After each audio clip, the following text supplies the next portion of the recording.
7 horas 42 minutos, de volta ao Folha no Ar, primeira edição. Hoje, sexta-feira, 27 de novembro, e hoje é o último dia da propaganda eleitoral no rádio e na televisão. O programa de hoje recebe com muito prazer sempre o Ricardo André Vasconcelos, jornalista e servidor público federal, ele que está conosco desde ontem durante a realização do debate, né, e hoje neste programa também, né, nos honrando com sua presença, mesmo que virtual. Ricardo, bom dia, seja bem-vindo mais uma vez ao Folha no Ar, primeira edição. Bom dia, Cláudio Nogueira, bom dia, Neto, bom dia, Luiz, bom dia aos telespectadores e os ouvintes da 8 FM. E eu também queria me somar aos colegas da bancada e te parabenizar pela condução do debate ontem, que o objetivo mais simples é que foi realmente impecável. Muito obrigado, Ricardo. Muito obrigado. A equipe daquela eu só rolei a bola pro gol. Muito obrigado. Ricardo, também acho que eu concordo com o que o Arnaldo propôs. Dá a sua impressão, você que estava ali também profissionalmente, né, como integrando a Comissão de Direitos de Resposta, de Análise de Direito e Resposta. Tem uma coisa até engraçada, não sei, até escrevi sobre isso também. Ele se preocupou tanto em formar uma comissão tão qualificada, com você, João Paulo Granja e Andrão Tavares Filho, e um debate tão acirrado, tão virulento, e que não teve um pedido de direito e resposta. Qual foi o seu... Quando o debate é entre dois, geralmente quando um ofende, o outro já responde com outra ofensa na própria réplica. É que houvesse um pedido de direito de resposta na tréplica, que aí o candidato ofendido não teria como se defender no próprio bloco. Mas não foi isso.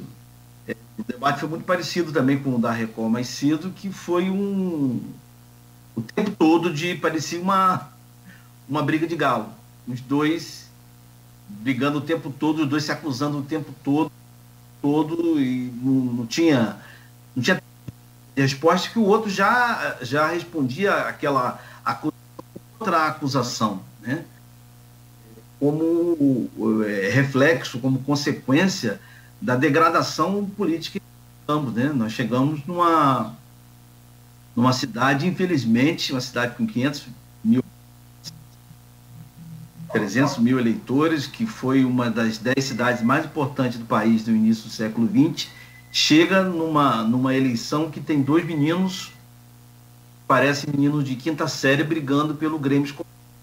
Sem querer desrespeitar o Grêmio Escolar, que eu participei de Grêmio Escolar do Liceu, com muito respeito, e os dois sem conteúdo nenhum. Todos nós estávamos ansiosos por esse debate, pelo encontro. Desde o início da pré-campanha, eram os candidatos com maior chance os preferidos, né, os candidatos com maior chance de chegar. Eles não participaram de debate nenhum, quando todos eram candidatos. Agora, pela primeira vez ontem, quando eles se encontram, mostram realmente como eles são. Não tem proposta, não tem experiência nenhuma. E quando eu falo em experiência e falo em juventude, eu não estou criticando as pessoas que são mais idosas, que você vê. Vou dar um exemplo aqui, duas pessoas idosas, experientes e com a centelha de juventude, duas pessoas de lados diferentes do espectro político. Nós temos a Luísa Erundina, que é candidata a vice-prefeita de 5 anos, uma centelha de juventude. Nós temos o Joe Biden, que foi eleito presidente dos Estados Unidos agora, 77 anos, e você vê a vontade de mudar que ele tem. É que nós temos dois meninos com menos de 40 anos repetindo o que os pais fizeram, mas não os pais fizeram como novos, os pais velhos no sentido das ideias. As ideias que esses dois candidatos representam é o que há de mais anacrônico.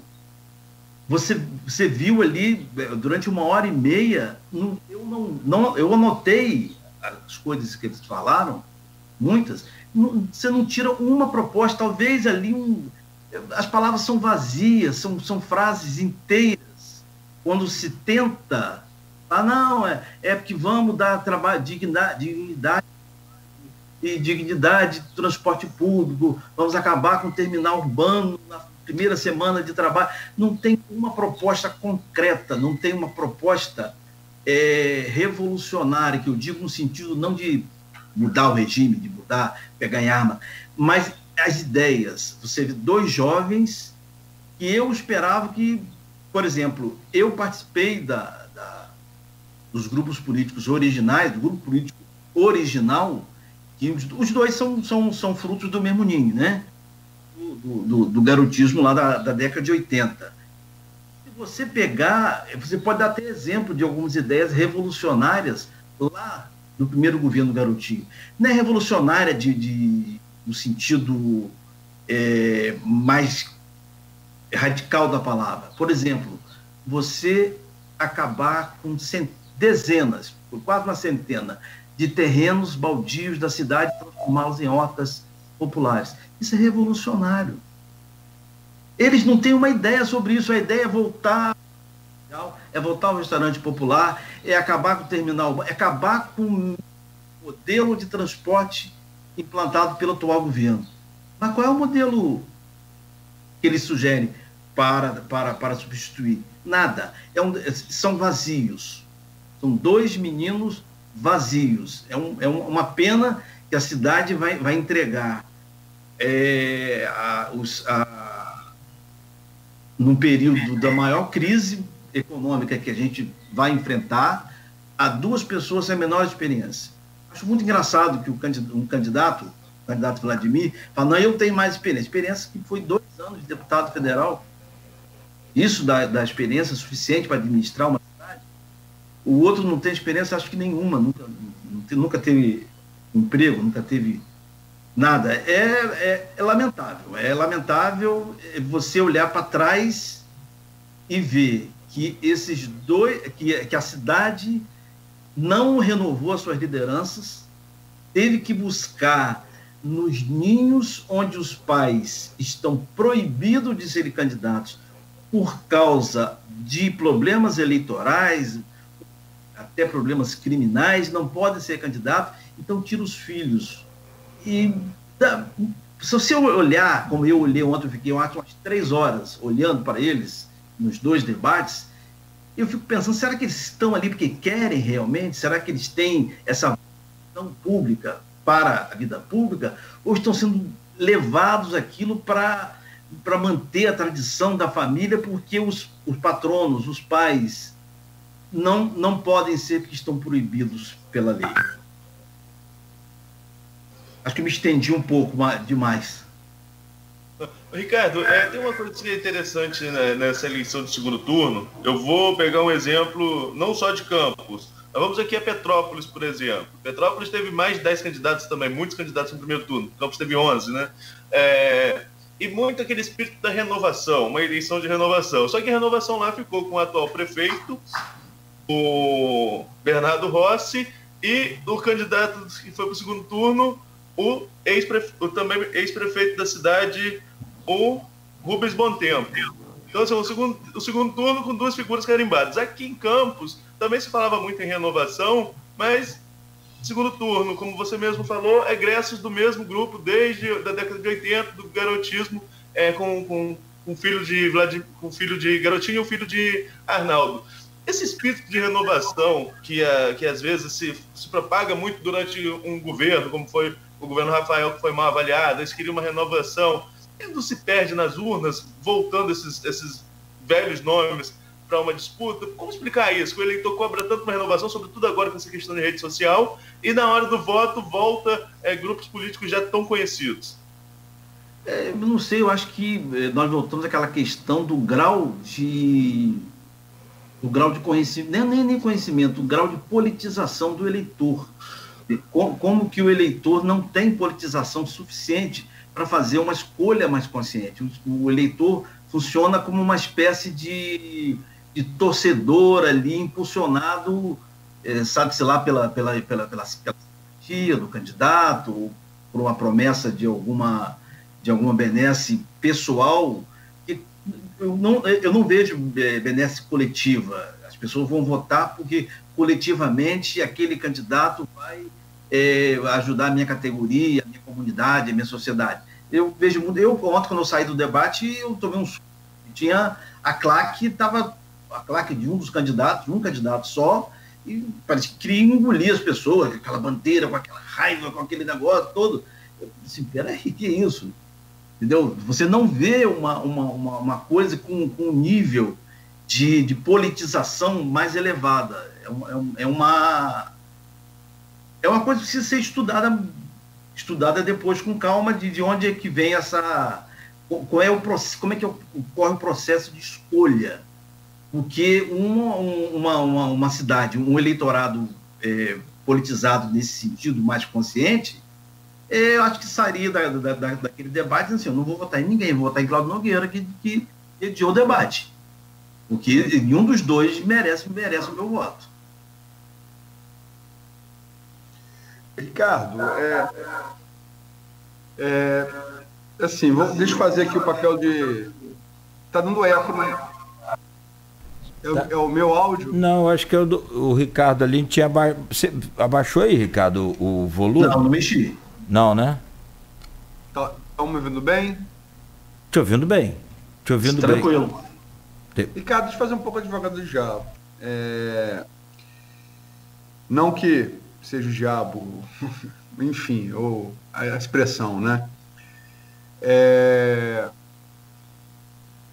Eu acho que isso, você falou de jovem, eu vou dizer que todo mundo que eu entrevistei sobre a expectativa das eleições municipais, acho que quem melhor definiu essa eleição, independente do resultado do domingo, foi Gilberto Gomes, que foi candidato a vereador pelo PT e é uma jovem promessa da esquerda campista.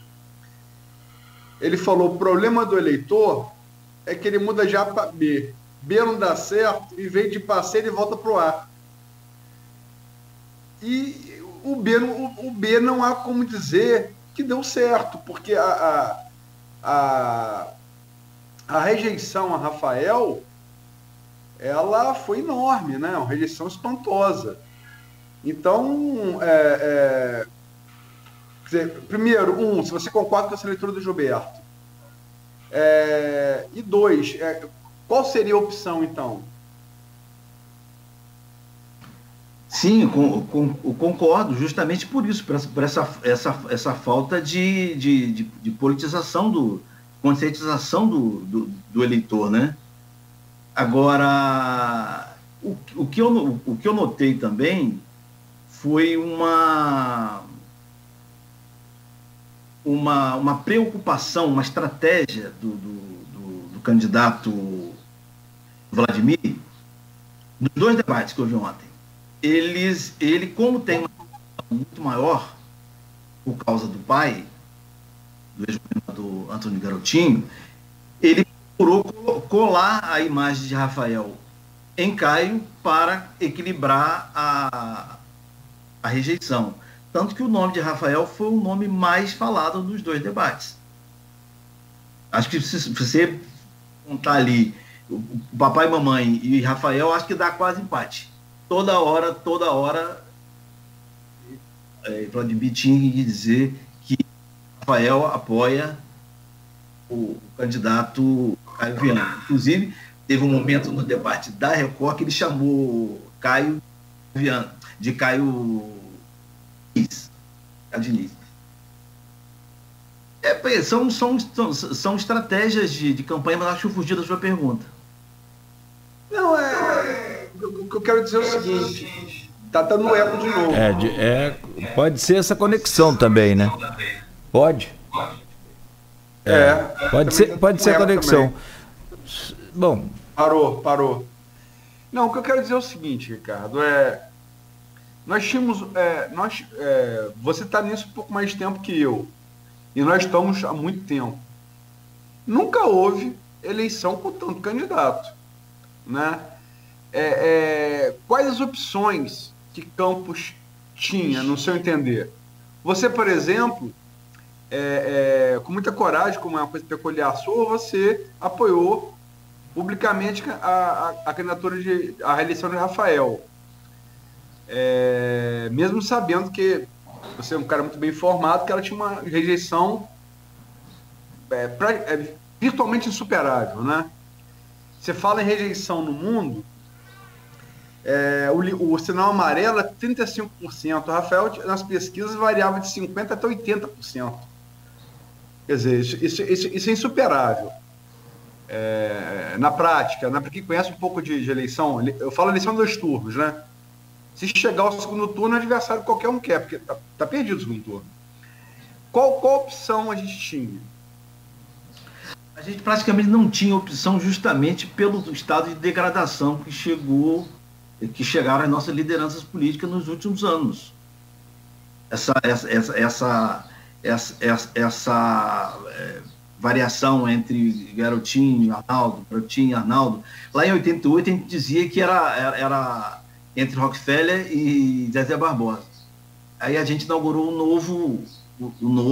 a nova era coronelista com Garotinho, e fez um governo, que eu já falei mais uma vez aqui, excelente no primeiro mandato dele, de 89 a 92, e depois virou o que virou. A gente não tinha opção justamente pela falta de renovação de lideranças. Você vê pela própria composição da nova Câmara. Que liderança nova que surgiu ali?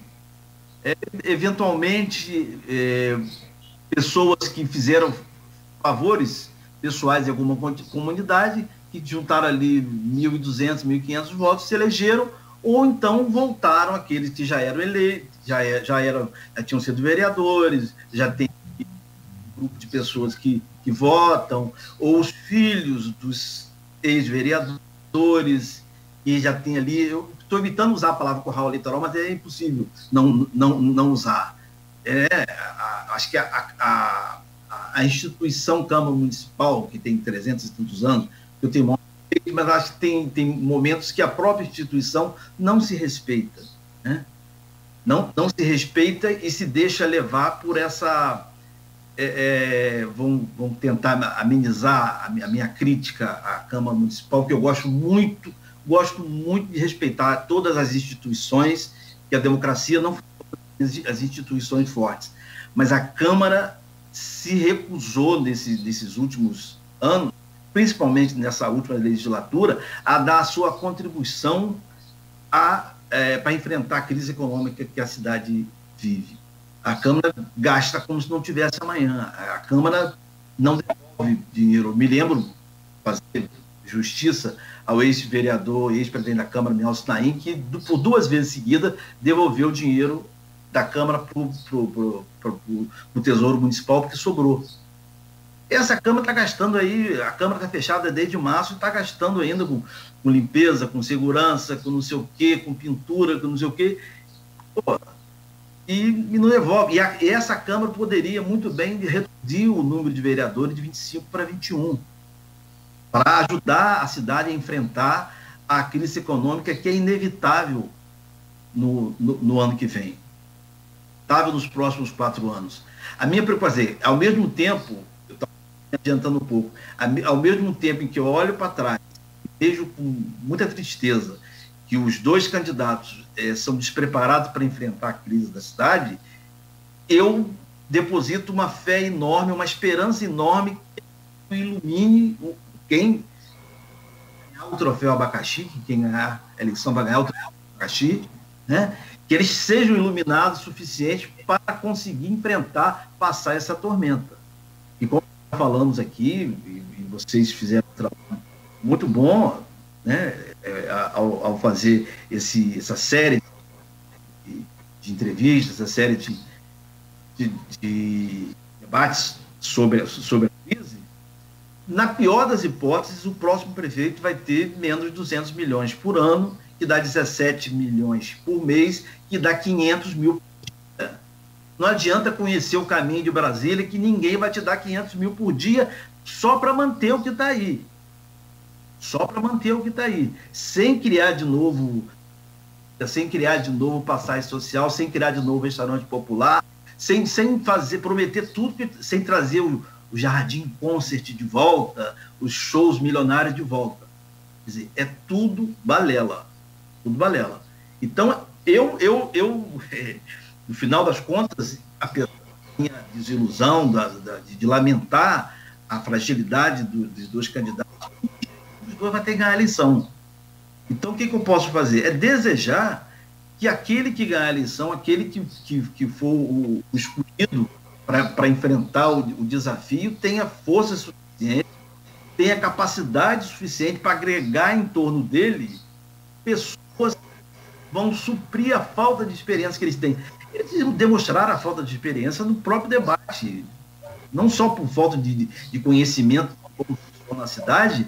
Sei lá, lógico, um decorou uma fase, outro decorou outra, um decorou o que é ICMS, outro decorou o que é não sei o quê, mas não tem uma visão holística, uma visão geral do produto. Entendeu? Então, eu espero que eles se cerquem de pessoas que tenham competência para enfrentar, porque não vai ser fácil, não. Aí que eu digo, daqui a 2, 3 anos que nós vamos avaliar de novo a rejeição de Rafael. Dependendo do sucesso ou do desempenho do atual prefeito, é que você vai reavaliar como foi o governo Rafael. O governo Rafael, apesar de todas os erros, se afastou muito da população, muito dentro do gabinete, enfrentou a crise. Eu só quero colocar, Ricardo, quando eu coloco a rejeição de Rafael, porque eu vi acho que quase todas as pesquisas, as registradas e as não registradas. E quando eu coloco a rejeição de Rafael, e variavelmente de 50 a 80, eu não estou falando de juízo de valor sobre os motivos que levaram a essa rejeição, não, tá? Eu só estou colocando que a rejeição existia Sim, com certeza. E ela eclipsava até o antigarotismo, que talvez tenha aparecendo agora, foi eclipsado. Né? Eu não faço juízo de valor, não, só para fazer essa ressalva. Mas, Arnaldo, quer entrar? Sim, o Ricardo, o Jefferson Manhães, reitor do IFE, entrevistado aqui, ele falou um ponto que eu vi como interessante, um dos pontos da entrevista, em que ele falava o seguinte, que às vezes a classe média, a classe alta, as pessoas mais politizadas, elas reclamam da pessoa da classe social mais baixa que vota pensando num auxílio social, ou até mesmo na troca de votos por um tijolo, ou por um saco de cimento, mas que também é a pessoa mais intelectualizada, que tem um maior conhecimento político, vota pensando na possibilidade de um cargo, na possibilidade de uma benesse pessoal, e não vê diferença quanto a isso. E fez um paralelo, por exemplo, desse saudosismo de que muitos eleitores, sobretudo nas classes mais baixas, têm desses governos passados, tanto do Arnaldo quanto o da Rosinha, devido aos programas sociais que eram oferecidos nesse período. Você acha que isso marca mesmo essa eleição, essa questão saudosista do que eu tinha lá e vai ser comparado? Qual governo eu tinha mais benefício? O governo Rosinha ou o governo Arnaldo? Isso pode influenciar nos votos dos filhos? Embora o governo Rosinha seja recente, o governo Arnaldo a gente está falando de um bom tempo atrás, né? Eu acredito. Eu posso só tentar resumir essa pergunta de Arnaldo? Ok. Make America Great Again. Fazer a Campos Grande de novo, o lema de Trump, né? Sim. Mas essa história da qualidade no sentido lato da palavra, do eleitor, acho que não independe totalmente do grau de conhecimento, do grau de instrução, né? Tanto que nas pesquisas eleitorais sempre os candidatos populistas têm mais nas classes sociais menos. Você vê a eleição no Rio, aliás, a eleição no Rio está quase igual a nossa aqui, né? Lá só que são dois senhores, mas no mato sem cachorro, né? entre o ruim e o menos pior. O candidato lá no Rio, o candidato Marcelo Crivella, tem muito mais votos nas comunidades mais pobres, né? Por causa do assistencialismo que fazem, né? E aqui, quer dizer, eu costumo resumir mais da falta de esse tipo de você manter o eleitor fidelizado através de benesses pessoais que atrasa o processo de renovação das lideranças. Porque você pega a Câmara, não vê qual o candidato que representa aquele segmento social, qual o candidato eleito que representa aquela categoria profissional. Não tem, é espalhado. Nós não temos consciência de classe social e classe profissional. Não tem. Você vota ou no vizinho, no amigo, ou daquele que vai te dar uma benesse pessoal ou para sua família ali. Independente se o cara é de nível superior, nível médio ou nível elementar. Né? E isso só se resolve educando politicamente as pessoas. É isso que eu sinto falta num debate onde tem dois candidatos, os dois com menos de 40 anos, um tem 32 e o outro tem 35. Eu esperava que essas pessoas trouxessem, as mais jovens que eu, tenho 59 anos, eu ainda as tenho, né? Essa esperança de transformar a sociedade através da educação, através da promoção da cidadania.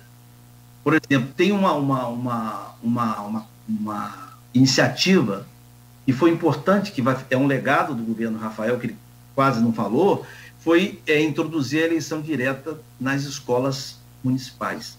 Nós temos 190 escolas municipais, 190 diretores eleitos. Independente do prefeito que entrar, esses diretores são eleitos. Se você pegar revolucionário, você transformar essa escola no centro daquela comunidade. Então, e Vladimir, se não me engano, falou no debate, com certeza falou no debate ontem, que ele daria autonomia financeira às escolas. Eu duvido muito que cumpra, mas tem que ser cobrado isso. Que a autonomia financeira da escola, eu acho que foi a única coisa que, no debate e nessa eleição, nessa campanha, que se assemelha a alguma coisa revolucionária.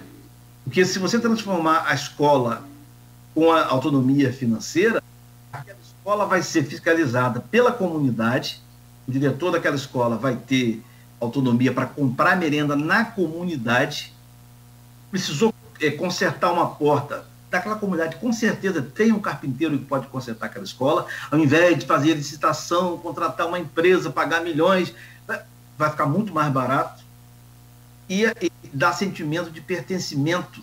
A escola pertence àquela comunidade. Isso é revolucionário. Né? Você tem um monte de ideias simples. Fizemos aquele trabalho lá na Secretaria de Fazenda, que foi o Murilo Diegues que levantou, junto com uma equipe que eu participei, dos gastos da prefeitura. A prefeitura gasta, por ano, paga 50 milhões de reais para a coleta do lixo. Mas se você convencer a população a não jogar lixo na rua, a varrer a sua calçada, a capinar aquela frente da sua casa ali, você não vai diminuir esse custo da coleta de lixo, vai reduzir. Isso é simples e revolucionário. Mas não, eles ficam repetindo aquela história que vamos voltar, não sei o quê, que para o transporte de... Gente, falou nessa campanha foi pagar os servidores em dia. Pelo amor de Deus, pagar servidor em dia é o elementar do elementar. O que é um governo? Pagar o imposto de todo mundo para administrar para a cidade. E aqueles a quem eu pago para administrar é o mínimo que eu posso fazer. Se eu não consigo pagar nem as pessoas que eu contratei para administrar com o dinheiro do que os cidadãos me pagaram de imposto, então pode fechar tudo e jogar a chave fora. O mínimo que você pode fazer é manter o pagamento em dia. Se você não está conseguindo pagar os servidores em dia, que é muito, muito, muito mais grave do que se pensa. Ricardo, o Vladimir fez uma outra promessa também. Você falou, lembrou bem da autonomia financeira para as escolas, mas eles também, os dois, atiraram no nicho que está falando agora, que é o nicho do servidor. Todos os dois fizeram sinalizações. E Vladimir, ele prometeu eleger o presidente Rapaz, eu acho que a falta de Breve Campos, entre os servidores em eleição direta. Ele fez essa promessa também. Mas é uma promessa inócua, porque embora seja uma nomeação do municipal, o presidente da Breve Campos tem autonomia. Tem autonomia e tem um conselho fiscal e conselho deliberativo. Então, quem decide onde vai aplicar o dinheiro do Instituto dos Servidores é o Conselho Deliberativo e o prefeito. Tanto que, quando houve aquela CPI, aquela série de matérias sobre o desvio, aquele negócio todo, foram entrevistar a Rosinha, ela disse, não, eu não mandei nada. Não tem nenhum documento que eu assinei nada. A Breve Campos consultou a Procuradoria do município, diz que podia e repassou. Ela não tem nenhuma responsabilidade sobre aquilo. Do presidente do Breve Campos ser eleito ou ser nomeado, ele tem autonomia. É importante que tenha um mandato, independente do prefeito. Um mandato seja descoincidente com o mandato do prefeito. Como é das agências reguladoras federais, né? Nogueira, você mediou tão bem ontem. Deu um show ontem lá com o Vladimir e Caio se pegando lá. Medir a gente também aqui. Não, cara, tá ótimo. Acho que até 8h15 fechando aqui, já são 8h14, né? Então a gente. Você quer fazer 2 blocos? Vamos fazer em 2 blocos. Que aí a gente pode... Ricardo, vou fazer a pergunta que estava pro primeiro, e sei que você é um defensor racional das causas identitárias. E muitas delas concordam também. Como é que você viu essa Câmara aí? Você falou da Câmara, como é que você viu essa Câmara sem... A mesma Câmara que elegeu Hermínio Coutinho e Antônio Leitão nos anos 70 do século XX, meio século depois, não tem nenhuma mulher em 25 cadeiras. É verdade. Acho que antes eu gostaria de fazer uma lembrança histórica da importância da vereadora Hermínio Coutinho para os royalties, porque ela integrou a primeira comissão da Câmara Municipal. Era Hermínio Coutinho, Roberto Ribeiro e Benedito Marques. Os dois, graças a Deus, estão vivos aí para confirmar. Ela já está no outro plano. A primeira comissão que trabalhou a questão dos royalties foi fundada na Câmara Municipal através desses 3 vereadores. Dona Hermínio Coutinho teve um trabalho excepcional para isso. E depois tivemos, né, antes, Dona Antônia Leitão, a Ivete Guerra Marins, foi vereadora, foi a única vereadora. Hein?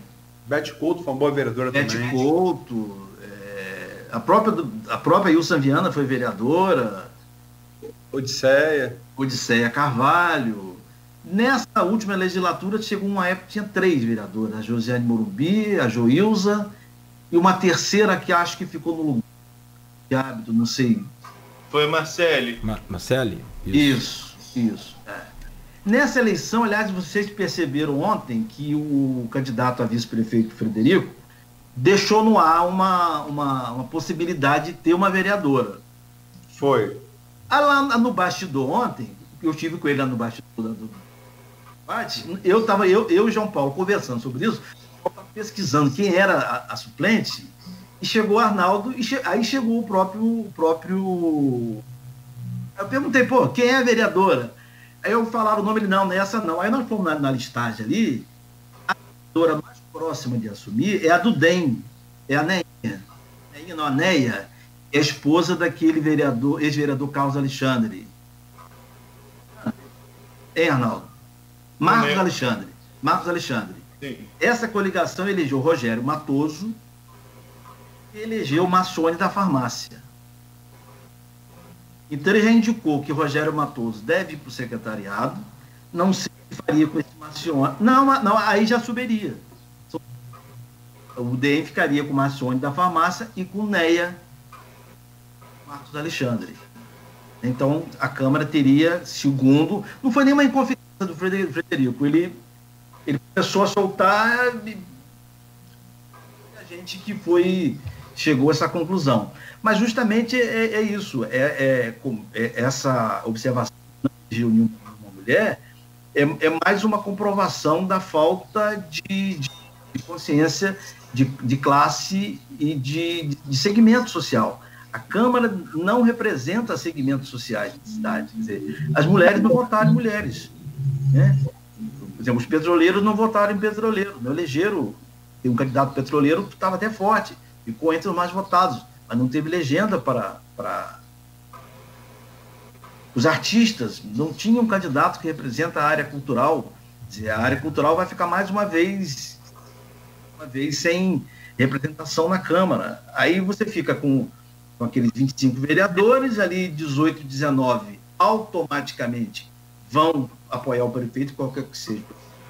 E vereador não vive sem apoio, né? Até mesmo para fazer para ter as vantagens que ele precisa ter, e o prefeito precisa daquela maioria. Não precisa ter 2/3, até para aprovar ou rejeitar as contas do antecessor, e deixa lá, aqui, por exemplo, vamos fazer de futurologia aqui, hipótese, se Vladimir for vencedor, ele já tem garantido 19 ou 20 votos. Você só tem na oposição 2 vereadores, com certeza, se Vladimir for prefeito, que é Abdo Neme e o filho de Marquinhos Bacelar. Não sei quem mais vai ficar na oposição. Esses 2 com certeza estão na oposição. Né? Uma coisa que me impressionou ontem, te confesso, foi... Abdo Neme já foi um médico particular de Garotinho, inclusive atendeu ele naquela greve de fome. E Vladimir abriu assim, contra Teve razão. Ele já tinha falado isso no o que, Arnaldo? Da Record. Teve reação. Abdo gravou um vídeo também muito forte, né? Não sei se chegaram a ver, publicou ontem quase meia-noite, pelo menos na hora que eu vi, quase meia-noite, já estava indo deitar. Achei o vídeo forte de Abdo também em resposta. Mas vocês repararam que quando o Abdo... Perdão, Nogueira. Teve nesse programa, Nogueira, ele fez uma ameaça muito séria. Foi. Aqui, ele disse, Arnaldo, Garotinho, ouve o que eu estou te dizendo. Não mexa com a minha família, porque você sabe, mais ou menos assim, ele já, alguma coisa grave aconteceu ali. Não sei. E Abdo é uma pessoa muito conciliadora, né? Que a gente conhece ele há muitos anos. Não sei o que houve ali. Eu creio que alguns ataques ao filho de Abdo motivou ele a fazer esse... Mas voltando à Câmara, nós estávamos falando sobre... Não, Nogueira. Nogueira, para a gente, Nogueira. Vamos até 8h30? Que aí a gente fecha 9h15. Fechou? Quer ir 8h30? Vamos, que aí a gente faz um bloco só e fecha 9h15. Eu não sou candidato, não precisa cumprir o mesmo tempo dos candidatos. Parei, mas é por um intervalo, cara. Não, tem que ter intervalo, sim, senão o Cristiano começa a mandar mensagem daqui a pouco e aí já viu. Não, cadê? Eu não sei, eu não dormi ainda para tomar puxão de orelha, então. Quer fazer intervalo agora, não? Podemos fazer também, mas aí fica então, vamos lá, desculpa, Ricardo, conclui então e Nogueira... Conclui e a gente fatura aqui. Que já se iniciaram os entendimentos para a composição da mesa executiva da Câmara Municipal, né? Ontem, eu confesso que eu circulei pouco lá, fiquei lá na sala junto com o João Paulo e com o Andral. Eu sou fã dos dois e fui aluno dos pais dos dois, como conversando sobre os pais dos dois, que eu admirava demais, tanto Elvio Grande quanto Andral Tavares pai. Eram professores que marcaram a minha... Mas eu dei uma circuladinha rápida e ouvi uma conversa de que, sendo o Vladimir o prefeito, o candidato deles a presidente da Câmara é o Fábio Ribeiro. Fábio Ribeiro. Porque na eventualidade da chapa ser cassada, ele que assume. Que é um cara de confiança. É outro ponto importante. Esse é outro ponto. Isso eu ouvi lá de uma pessoa que tem trânsito livre lá. Mas aí, uma dúvida. Aí o presidente da Câmara assumiria até ter outra eleição ou não teria outra? Gente, até ter outra eleição, como foi invocado. Conjectura, tá? Possibilidade a partir do julgamento do TSE, deixar isso claro. Perfeito. É possível, por exemplo, o que Ricardo quer dizer é que é possível que o TSE, indefira Frederico, mas até motivado pela votação popular, se Vladimir ganhar, mantenha ele no cargo. Então ele fica sem vice.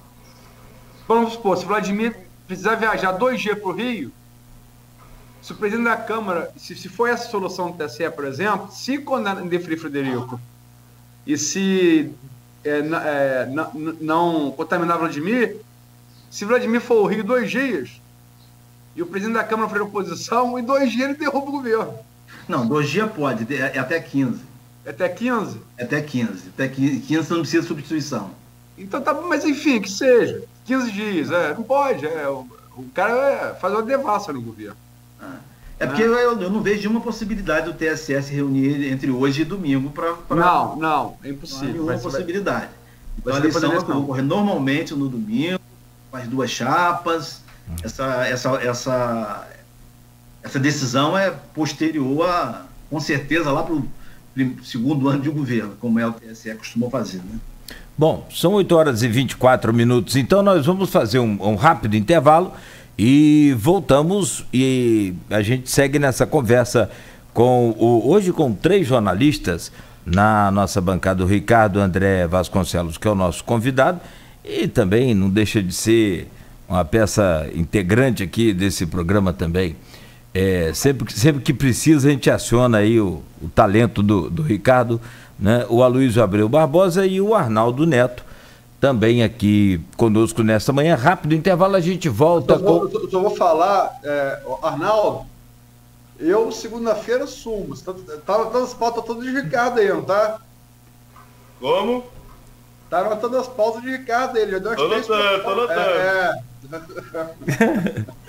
Vamos lá então. Tá bom. Boa.